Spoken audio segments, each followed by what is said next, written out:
یعنی خلافیات کے اندر اور علم الفقہ کے اندر یہ اپنے زمانے کے یگانہ روزگار تھے۔ کہتے ولم ینشا بالاندلسی مثلہ، ان جیسا کوئی بھی نہیں پیدا ہوا اندلس کے اندر، کمالا و علما و فضلا، کمال کے اعتبار سے، علم کے اعتبار سے، فضل کے اعتبار سے۔ وکان اعلی شرف ہی اشد الناس تواضعا، اپنے شرف کے باوجود، اپنے شرف و عزت کے باوجود سب سے کانا اشد الناس تواضعا، سب سے زیادہ یہ تواضع والے شخص تھے، واخفضهم جناحا، اور سب سے زیادہ جھکانے والے تھے اپنے بازو کو، یعنی شفقت اور مہربانی والے شخص تھے شرف و عزت کے باوجود، یعنی ان کے اندر کبر نہیں تھا۔ وعنی بالعلم من صغرہ الی کبرہ، اور بچپن سے بڑھاپے تک یہ علم کے ساتھ ہی مشغول رہے ہیں۔ حتیٰ کہ یہ بھی حقائق کیا گیا ہے کہ انہ ما ترک الاشتغال منذ عقل سوا لیلتین، کہ انہوں نے کبھی بھی دو راتوں کے علاوہ کبھی بھی انہوں نے جناب علم کے اندر مشغولیت کو ترک نہیں کیا جب سے یہ سمجھدار ہوئے ہیں، یعنی صاحب عقل ہوئے ہیں، اس وقت سے لے کر انہوں نے کبھی بھی دو راتوں کے علاوہ کبھی بھی یہ علم سے انہوں نے کنارہ نہیں کیا۔ ایک لیلتا موتی ابھی ہی، اپنے والد کے وفات والے دن، ایک تو ولیلتا عرسی ہی، اور ایک ان کی شادی کی رات ہوئی۔ فإنه سود فيها فيما ألف وقید نحو من عشرة آلاف ورقہ، انہوں نے سیاہ کیے ہیں اپنی تالیفات اور اپنے نکات کے ساتھ تقریباً 10,000 اوراق۔ ومال الى علوم الحکماء، اور حکماء یعنی اطباء کے علوم کی طرف یہ مائل ہو گئے۔ فکانت له فيها الامامہ، اس میں ان کو امامت کا درجہ حاصل ہے۔ مع الحظ الوافر من الاعراب والآداب، حالانکہ ان کو کافی کہہ لیں کہ ملکہ حاصل ہے من الاعراب، عربیت کے اندر، والآداب، آداب کے اندر، والحکمت، اور حکمت کے اندر بھی۔ وکیانو انہ کانا یاخذ دیوان ابی تمام والمتنبی، ان کو ابو تمام کا دیوان اور متنبی یہ سارا حاصل تھا۔ ٹھیک ہے، یہ شاعر بھی تھے اور ادیب بھی تھے، سارا کچھ تھا۔ بہرکیف یہ ساری چیزیں تو ان کی تعریف کو تعظیم کے اندر ہیں۔ مؤلفات و تصانیف، ان کی بہت سی کتابیں ہیں۔ لہو من التصانیف الکثیر، فمن تصانیفہ ما ذکرہ ابن ابی الشیبہ، ایک کتاب التحصیل جمع فی اختلاف العلماء، اس تحصیل کے اندر انہوں نے علماء کے اختلافات جو فقہی یا فکری اختلافات ہیں انہوں نے اس میں ذکر کر دیے ہیں۔ اور ایک کتاب ہے مقدمات فی الفقہ، فقہ کے اندر جو بنیادی باتیں ان چیزوں کو انہوں نے ذکر کیا۔ اس ایک طرح کتاب جو ہمارے والی بدایت المجتہد فی الفقہ، یہ فقہ کے اندر ہے۔ اللہ فیہ ووجہ، اس کے اندر انہوں نے جو ائمہ کی جو علتیں بیان کی ہیں، یعنی ان کے جو مسائل ہیں ان کی علتیں کہ کس بنیاد پر یہ ان کا اختلاف ہوا ہے، ووجہ، اور ان کی پھر توجیہ بھی کی ہے۔ ٹھیک ہے، اختلافات کی وجہ بیان کی ہے اور پھر ان کی توجیہ بھی کی ہے۔ ولا نعلم فی فنہ انفع منہ، ہم نہیں جانتے کہ اس فن کے اندر کوئی اس سے زیادہ نفع مند کتاب ہو۔ ولا احسن مساکن، اور نہ ہی کوئی اچھی ہو مساکن سیاق کے اعتبار سے، یعنی ترتیب کے اعتبار سے کوئی اس سے بہتر کتاب ہمارے علم میں کدے نہیں ہے۔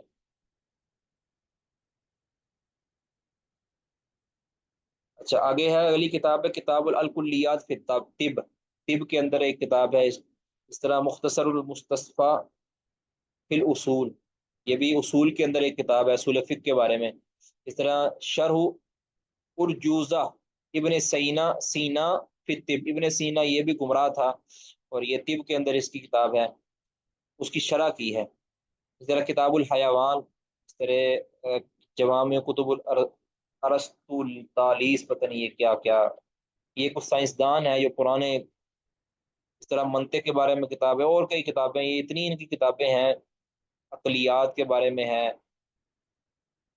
بہرکیف یہ ارسطو کے جو فلسفے تھے نا، فلسفہ یونانی، اس کو انہوں نے جو ہے نا کہہ لیں کہ پالش کیا ہے، اس کی کتابوں پہ اس نے کام کیا ہے۔ اور سب سے زیادہ جو ارسطو کو کا فالوور تھا یہ یہی تھا، مسلمانوں کے اندر سب سے بڑا جو ارسطو کا فالوور تھا یہی تھا۔ ارسطو جو ہے یہ گمراہ تھا، یہ کافر تھا، ان کے بارے میں کفریہ عقیدے ہیں، یہ قدم عالم کا نظریہ رکھتے تھے کہ عالم ہمیشہ سے ہی ہے، اس کو بنانے والا کوئی نہیں ہے، وغیرہ وغیرہ۔ اور بھی یعنی کہ نہ سمجھ آنے والے ایسے ایسے نظریات تھے کہ جس سے مسلمان ایک جو ہے نا وہ پرہیزی کرتا ہے۔ تلامذہ، حدثہ و سمع من طائفہ، کئی سے لوگوں نے ان سے سنا ہے، بیان کیا ہے۔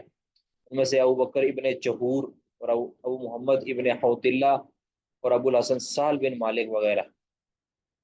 صفات و بعض مناسبی و وفاتہ، یہ ساری چیزیں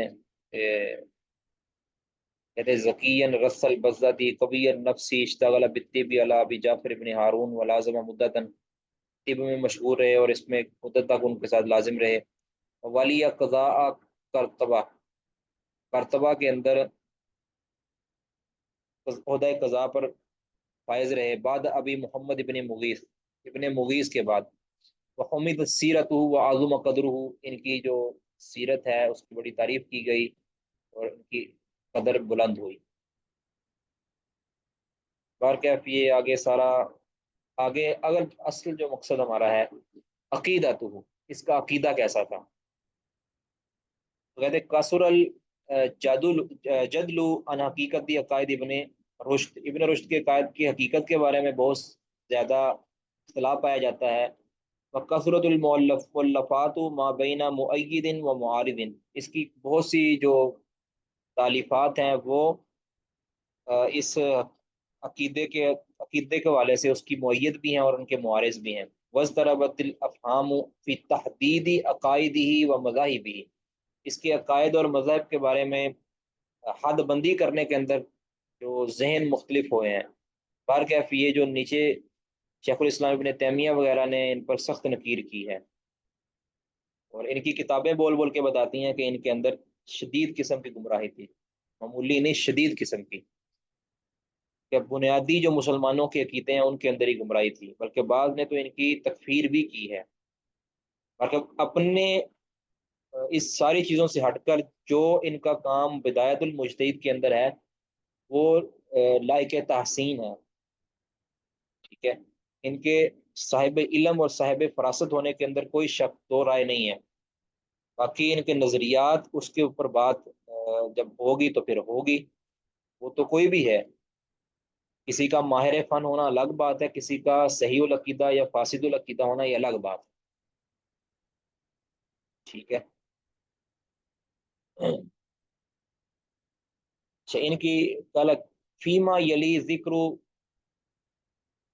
بعض المآخذ المجملہ التی کانت مسار جدل فی مؤلفاتها، یعنی ان کے بارے میں جو اختلافات ہے عقائد کے حوالے سے، اس کے چند ماخذ اور چند جو وجوہات وہ یہ ہیں۔ نمبر ایک، تعویل الشریعتی لتوافق الفلسفۃ الارسطیہ، یہ ارسطو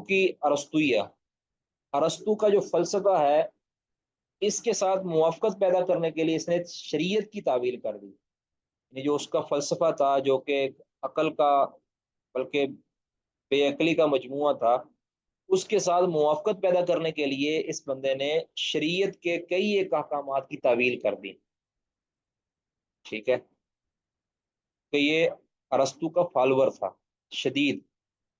لعل الاطلاع على ترجمة ابن رشد الموجزہ السابقہ کاف للدلالة على هذه التوجیہات الفکریہ لدى ابن رشد، کہتے جو پیچھے ہم نے مختصر اس کا ترجمہ ذکر کیا ہے اس پر اطلاع پانے کے بعد یہ کافی رہتا ہے کہ اس کی جو اس کی فکری رجحانات ہیں اس کو جاننے کے لیے کافی ہے۔ تو فقط اخذ بفکر ارسطو، اس کو پایا گیا ہے ارسطو کی فکر کا حامل، حتیٰ قال عنہ شیخ الاسلام ابن تیمیہ، تک شیخ الاسلام ابن تیمیہ رحمہ اللہ نے اس کے بارے میں کہا ہے کہ ہوا من اتبع الناس لاقوال ارسطو، یہ سب سے زیادہ تبع ہے ارسطو کے اقوال کا، ارسطو کے جو نظریات تھے، اگر آپ نیٹ پہ سرچ کریں ارسطو کے نظریات تو آپ حیران ہو جائیں گے کہ اس کے کس طرح کے نظریات تھے۔ تو برکب اس کے اس نظریات، کیونکہ وہ ابھی تو اسلام بھی نہیں آیا تو وہ تو فالوور ہی نہیں تھا نا، ملحدین تھے یہ سارے فلسفی جو ہوتے ہیں، تو کہتے ہیں کہ ان کا سب سے بڑا یہ متبع تھا۔ تو بیان التلبیس الجہمیہ جلد 1 صفحہ 120 کے اندر۔ نمبر 2، اعتقادہ بالباطن بالظاہر والباطن فی الشریعت، یہ بہت خطرناک ہے۔ یہ صوفیہ جو گمراہ صوفیہ ہوتے ہیں، باطنی صوفیہ، ان کا نظریہ ہے۔ ان کے نظر ان کے ہاں ایک شریعت کا ایک باطن ہوتا ہے اور ایک ظاہر ہوتا ہے۔ ہمارے نزدیک تو شریعت ایک ہی ہے نا۔ یہ کہتے ہیں کہ شریعت کا ظاہر جو ہمیں نظر آ رہا ہوتا ہے ایک وہ ہوتا ہے، اور ایک باطن ہوتا ہے۔ جو شریعت کا ظاہر ہوتا ہے یہ عوام کے لیے ہوتا ہے، اور جو شریعت کا باطن ہوتا ہے یہ خواص کے لیے ہوتا ہے۔ ان کے ہاں خواص اور عوام کی ایک، خواص سے مراد یہ جو ہمارے ہاں خواص علم والے وہ یہ مراد نہیں ہے۔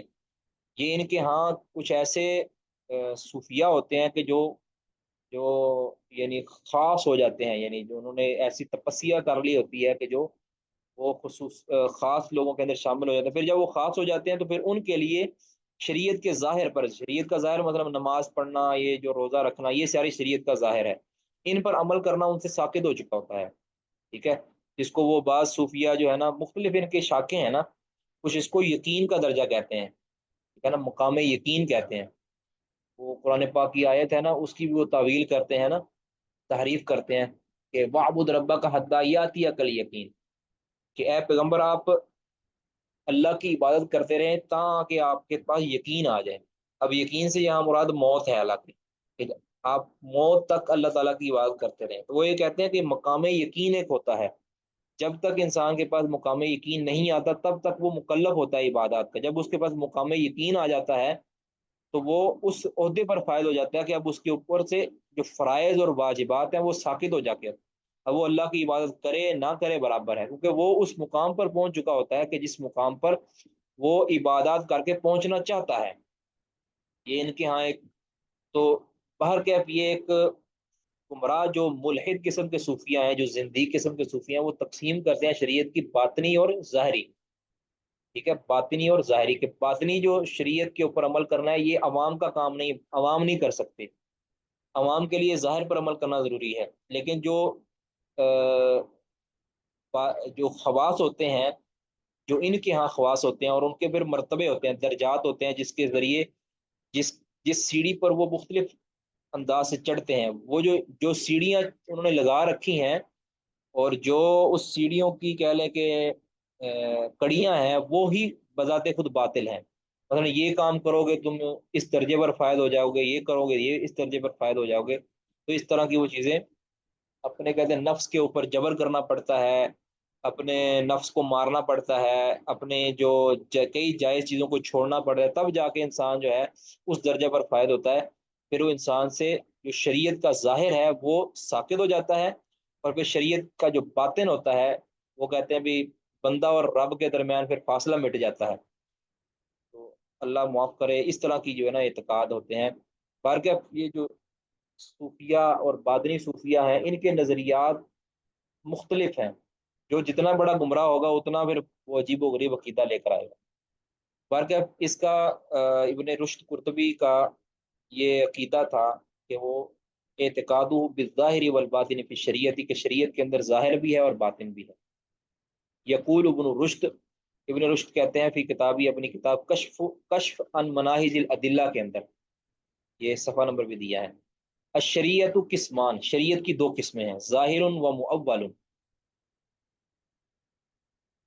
ظاہر اور ایک وہ جو مؤول ہے۔